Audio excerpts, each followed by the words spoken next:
Hello everyone नमस्कार मो ममता स्वागत करुछि आपण मानको मो चैनल ओडिया घर चलणी को। आज मु आपण मानक सहित चिकेन रो गोटे टेस्टी आउ इजी रेसिपीटे शेयर करी। आशा आपण मानको समस्त को ही भल लागिबो। भल लागिले लाइक कमेंट शेयर कर देबे। एठी देखंतु मो पाखर अछि 750 ग्राम चिकेन। चिकेन को भल भाबरे धोई देली। सेथिरे हळदी गुंड हाफ चम्मच, लुण दे देली आवश्यक अनुसार। एबे एथिरे लंका गुंड मध्य दे देबा आउ सोरिष तेल। तो प्रथमे एई चिकेन को ता सहित लुण लंका गुंड हळदी गुंड आउ तेल को भल भाबरे मिक्स करि नबा। मिक्स करके कवर कर देबा किछि समय पर्यंत, जो द्वारा कि हमर चिकेन टा भल भाबरे मेरिनेशन हे जिवो। जेते भल भाबरे गोळेबा तार भितर को आमर लुणटा भल भाबरे जाय परिबो। आपण माने जो मसला यूज करंती से मसलार फ्लेवरटा भल भाबरे जाय परिबो।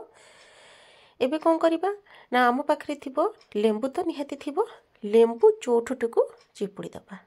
चिपुड़ी की पूरी कवर कर दबा ताको। एबे जिबा नेक्स्ट प्रोसेस को। एठी मो पाखरे देखंतु 3टी मीडियम साइज रो पियाज अछि। तो पियाज को एठी मु पूरा फाइनली चॉप करबी, माने पूरा सरू सरू लंबा लंबा करके काटी देबी। एठी देखंतु पियाज को बहुत ही सरू सरू करके काटी नबा। देन ताको गोटी जगह रे रखी दबा। एठी कड़ाई रे तेल गरम ही सालानी। पियाज को चलंतु छाणी की प्रथमे काटी दबा। बारिस्ता कर दबा। आपण माने जेमिति बिरयानी रे यूज करंती ठीक सेही भली भाबरे पियाज को छाणी नबा। आलू मु एठी नै छी 2टी। आलू रे चोपा छडे के ताको धोई की एई भली साइज रो आलू को काटी नै छी। एठी पियाज बा बारिस्ता को छाणी देली। आलू को मध्य भाजी की रखी दी छी। वर्तमान चलंतु पियाज आउ काजू खंड किछि 2टी टमाटो ए सब को बढ़िया गोटे फाइन पेस्ट प्रस्तुत करिबा। एबे पैन गरम हो साराणी। आमिष रेसिपी सबू सोरिष तेल रे ही बहुत ही टेस्टी लगी थाए। मुझे सोरिष तेल नहीं आउ टिके चीनीटा टे गरम हो सारा परे हाफ चम्मच जीरा, डालचीनी खंडटे आउ एठी मोर अछि अदा रसुण रो बटा मसला।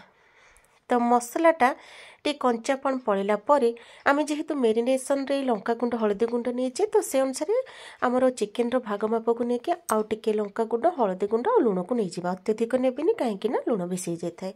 तो मसला को मु मीडियम फ्लेम रे कुक कर देइतिली। भल भाबरे कसी हे गला। एठी मेरिनेशन रे थिबा चिकेन को ऐड कर दबा। तो एठी आमर लो टू मीडियम हीट रे बहुत ही भल भाबरे चिकेन को आमे कसी नबा।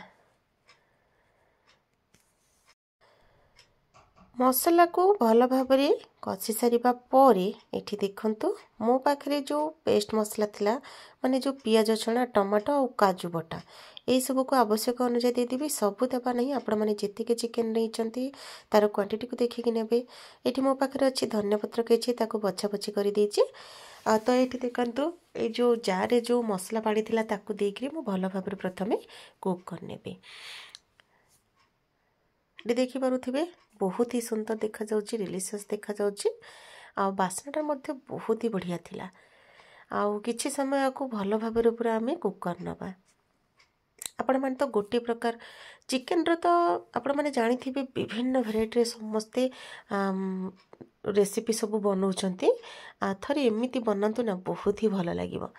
एठी धनिया पत्र को मु ग्राइंड करथिली। धनिया पत्र को दी दबा।